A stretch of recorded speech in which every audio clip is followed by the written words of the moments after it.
We're here at Geneva State Forest. The day has finally arrived. Today is the day for trails and tails. You can see the folks behind us who have put in so much work to get this thing together, to make it a success for a real enjoyable ride. They've had some problems. The weather has not been helping in any way. For the last 5 days, they've forecast heavy rains and thunderstorms.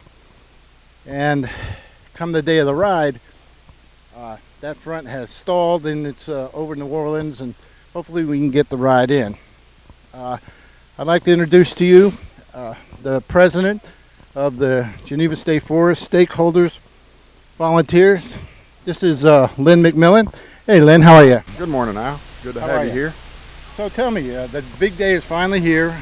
How many hours do you think it went into getting this thing ready? Well, actually, I started working with the folks here at the Forest 3.5 years ago, but we've been working on this particular event since about Christmas. And I'd say at least 1,000 hours, everybody combined. And it's tough to plan an event that's outdoors, because the one thing that you don't have any control over is the weather. And we probably had the worst scenario as far as the weather goes, a threat of heavy rains and so forth for 5 days, and it kind of stalled and held off. Do you think that may have affected the turnout in any way? Weather usually always has an impact, and right now with it being real iffy, I'm sure a lot of people are concerned, but from the way it looks right now, we're going to be able to pull this thing off. Oh, that's good. Tell us a little bit what about what this day is going to entail. Well, historically, there have been roads here in the forest primarily for hauling timber out and for firefighting. And the Forestry Commission, for this single event for the horse people, are going to allow them to ride off trail on old logging roads, on old lanes to the food plots that the wildlife management area has. So the people that participate today are going to get to see a lot of things that's normally off limits. That's good. There'll be some guest speakers that will be covering some of the related topics. Okay, like what? Food plot. Well, I'll be talking about managing horse feeding costs, and safety in the forest will be covered. Wildlife management. The controlled burns that they do here in the forest to control underbrush and exotic plant growth. It's going to be recreational and educational at the same time. Well, what about lunch? I mean, a guy like me, I'm a big guy, and I'd like to be a little guy, but I'm not. And this big guy needs to be fortified. Well, we're having what we're calling a chuck wagon lunch, because we're going to be eating out on the trail. But Chuck's going to show up. Well, we're hoping. His equipment's there right now. Oh, that's good. We're going to have a large grill, and we'll be grilling Angus burgers and going from there. Oh, Angus burgers, they're not cheap. They're the good ones. Okay, so what are you going to be doing during this whole event? Today I'm helping with the registration here and introducing people to what we're doing. And as soon as we get finished with registration and the ride begins, then I'm going to move over to the site where the lunch is going to be, and I'll be helping with. Okay, well, it looks like this weather's going to hold up, and through many prayers, we've gotten this far. So thanks for your hard work, and we'll see you out on the trail.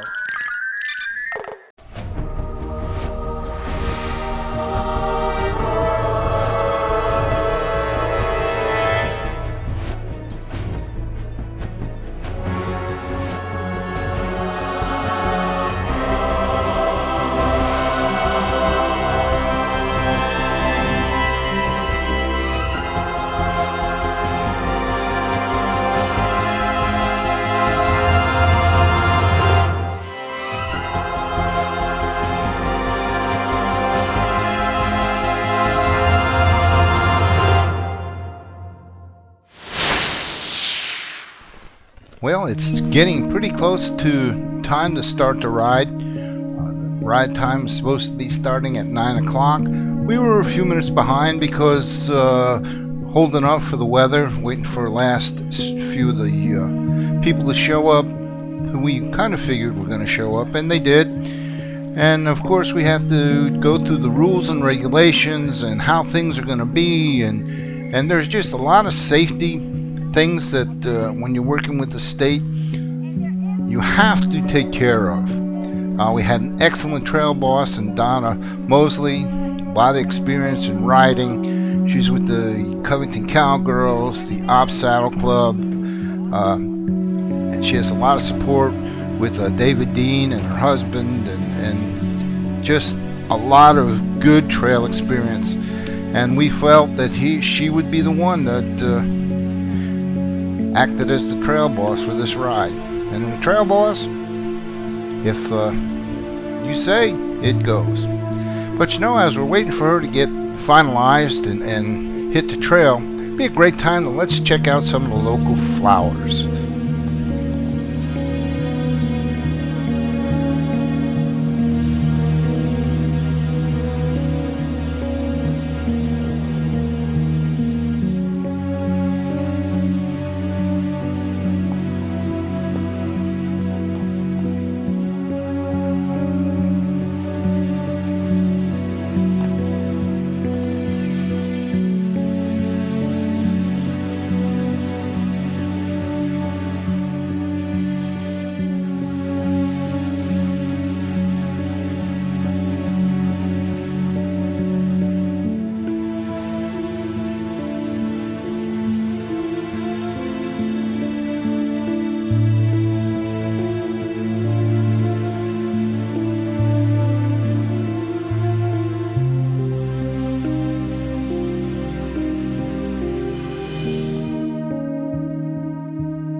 See some clouds starting to roll in, getting puffier, and the sun is going now, so well, we'll see. The wind has picked up. God can be the only one. Well, all the preparations have been completed and the horses are on the trail.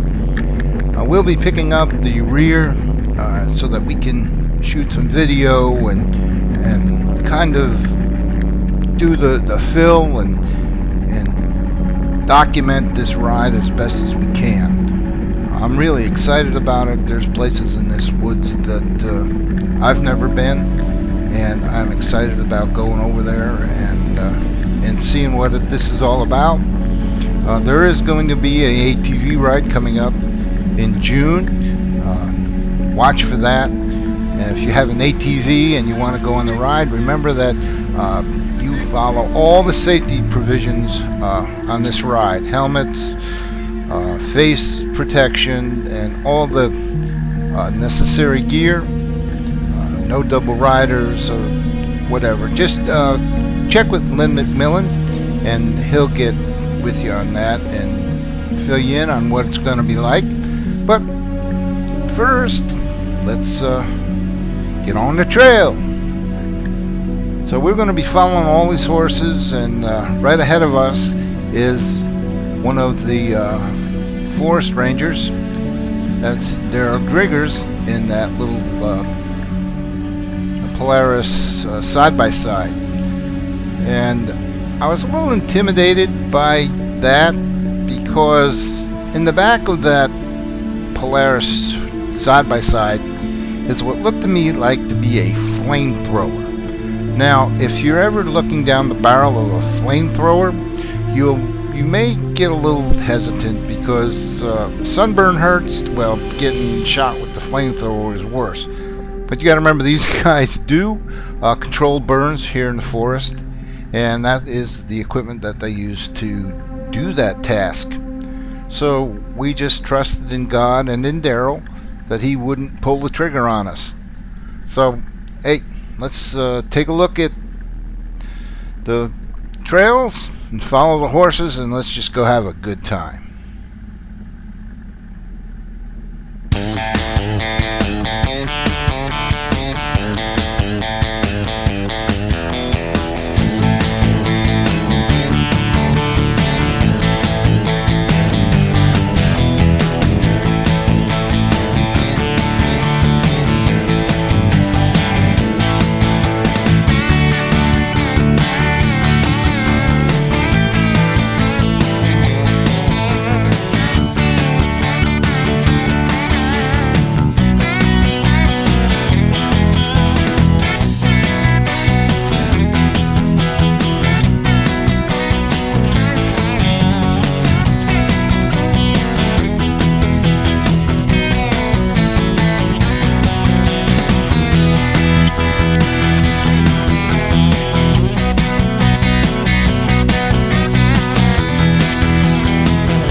familiar with the forest.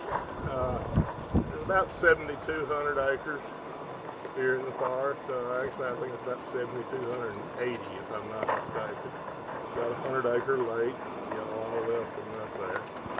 About 23 miles of maintained road. This is Chris Mead. Chris Mead's the supervisor out here of the Forestry Service, correct? Okay.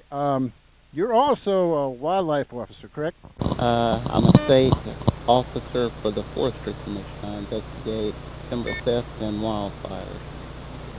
So, tell me about this event. I know that the stakeholder volunteers have had a lot of input, but it seems that you guys are really pitching in and making this a real fun event. Tell me some of the things that the Alabama Forestry Commission are going to be doing today to help this event. Well, the reason we're out here with the Forestry Commission is the owner of the property, and we're basically responsible for the public safety out here. So we're going to have a guy leading the trail ride, and then we'll have a guy following it to make sure that people don't get lost, or if somebody gets hurt, we can take some kind of action and make repair. How big is trail riding here in the Geneva State Forest? Actually, trail riding is pretty big. We have probably on any given weekend we could have 25 to 50 horseback riders up here. But we've got ATV riding. We've also got fishing and hunting, and those are big as well. So if I wanted to come out here for any recreational, how much does it cost to come out here? Everything starts here at Geneva State Forest Lake, and we've got an honor box set up, and it'll be $2 per person from ages 12 to 59, and then anybody 60 and older is $1. I mean, hey, folks, you can't beat that. I mean, where are you going to go for $2? Yeah, there's no electricity yet. Well, there is, but we're not going to tell you about that. Geneva State Forest is the place to be. I'm in here in South Alabama. There isn't any other place like it. And in the 8 years that I've been coming out here, this man has been responsible for some of the biggest changes. And this is a well-managed forest. He's got a very minimum of staff that works with him. How many people actually work with you? And how big is this forest?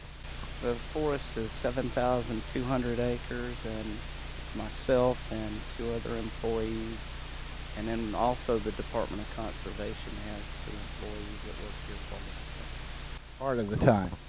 You can come out here during the summer and find people from Penn State, from Auburn, from all kinds of places out here doing scientific studies on the wildlife, on the fauna and the trees and all kinds of things.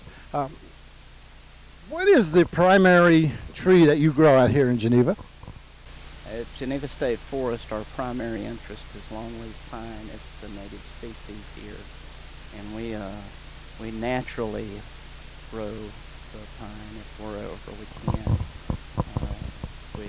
Instead of coming in and clear cutting, we come in and thin the pine stems and let the natural regeneration occur. And when a new stand of timber is started, then we cut the trees out from over the younger stands. What? Pine cones. Now there's trillions of pine cones here. Is that any kind of a commodity that you guys deal in here? Well, we also have pine seed orchards, and in the forest industry, there's a lot of demand for seedlings. Used to, our agency had a nursery, state-run nurseries, but due to cutbacks, we lost those. But we've contracted or leased out these seed orchards, and companies come in, they collect the pine cones. And some of the orchards are really genetically improved, what you call super seedlings, and they get those seed and they sell them at a premium. We have Piedmont loblolly pine orchards, coastal loblolly orchards, and longleaf orchards. Well, Chris, I want to thank you for all the hard work that you put in here. He gets a paycheck, but it's not even close to the amount of time that he puts in. Take my word for it. And thank you, sir. And we'll look forward to seeing you out on the trail. Thank you.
later on we'll plant out more and more of the bigger pines. This method of forest management is called the shelterwood system.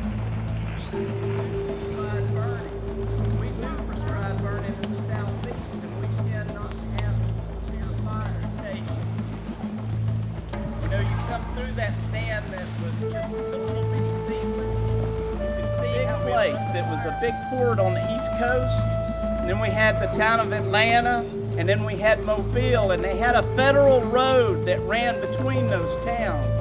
Basically kind of where 65 is today, Interstate 65. I've read excerpts of letters where people would ride on a stagecoach from Atlanta to Mobile. And in that letter, the people would talk about, it was a lady, she talked about riding through day after day after day of riding through the longleaf pine forests and hearing the wind blow through the trees. And then they developed a lot of cleaning compounds and stuff from the turpentine. That started a turpentine boom, but if you sold their timber and they cut the virgin timber off of part of your property, you would just give the deed to that property that they were cutting the timber on to the timber company. So in the 30s when they did, they put this land up for sale for 50 cents an acre. They didn't have any takers. They put it up for 25 cents an acre. They didn't have any takers. So eventually what they did is they turned part of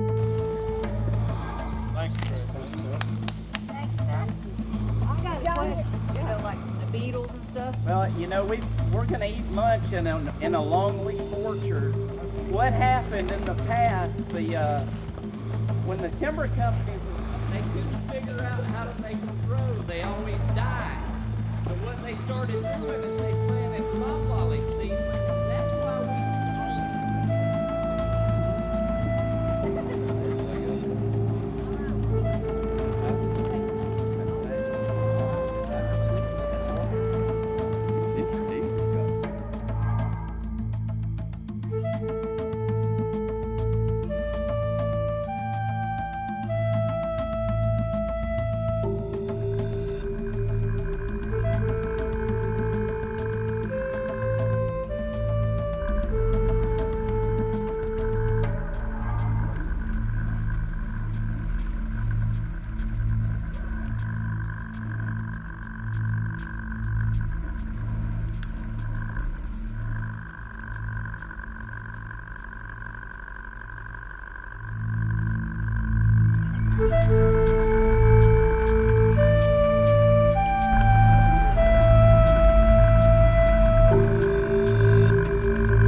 Man, when you came here today, did you ever think you'd go home with a screwdriver? No. No? Okay.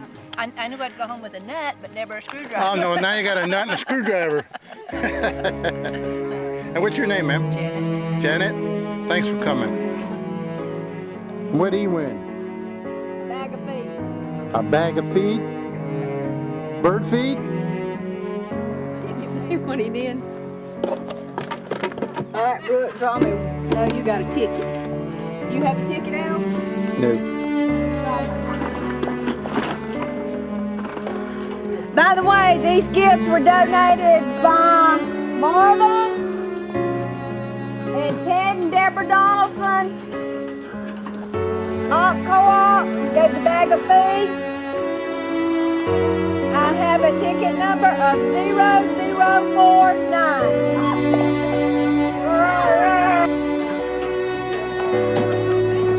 If I don't tear it up, you've got a bird feeder.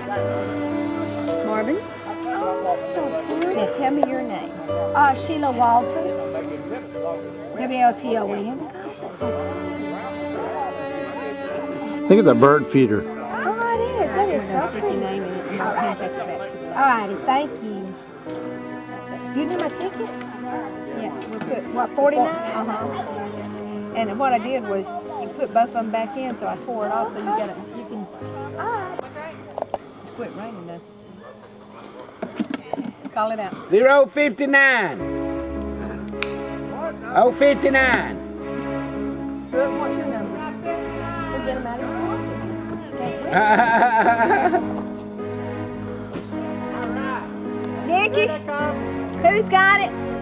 Haley? I was going to take them to the lake. I'm putting it. Haley?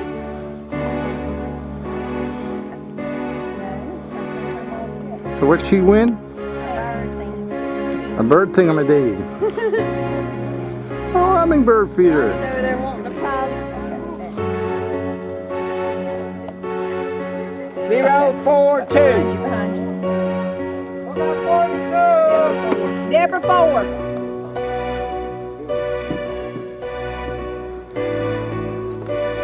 Are you related to her? No, to her. Oh, well, she got the screwdriver and you got the bits. You can work out a deal. Sybil. It's a rapid loader. Yeah, yeah, It's a rapid loader. yeah. This I think you could put. I don't know what that is. I think you could put that in your pocket. Oh, I think so too. That goes in a drill and you put your finger in it.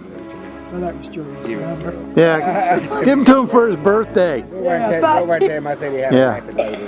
Draw a number. 047. Hey, come on, come! Oh my Baby, we won! God. Look what you won. I thought you said I said a bit, real bit. No, we done got them. Oh my God! Wine glass. What? Oh, things we don't have tonight. Ain't Ooh, with flowers on it. I got 50. All right, right behind you. Mr. Donaldson. What's your first name? I think it is I got it.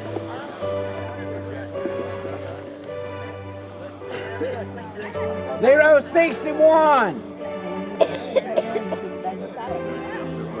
61. That's cute. I like that. That's to hang your brother up with. Did you hear what Al said?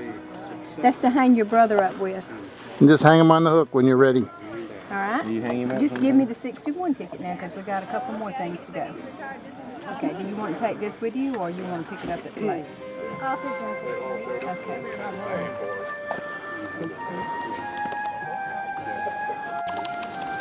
051.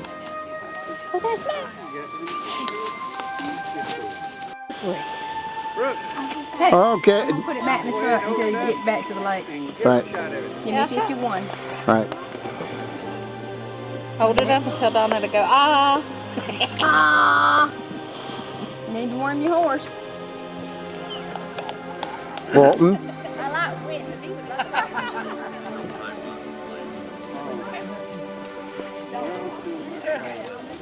You want me to take it back to the lake? Oh no, I just stick that in the sun. I said, when you go draw for the t-shirt? When we get back to the lake. That's the That's end what I of want to get. Come on, put that on Facebook. You're not paying all that much attention to some of that. No.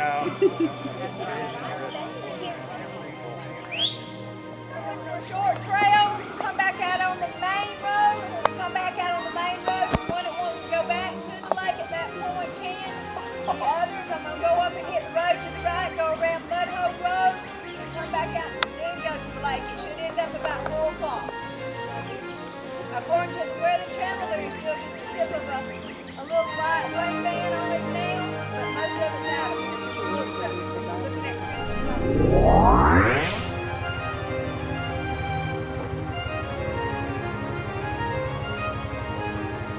Good to see the gopher apple coming back. There's a lot of them here in Geneva State Forest in this area.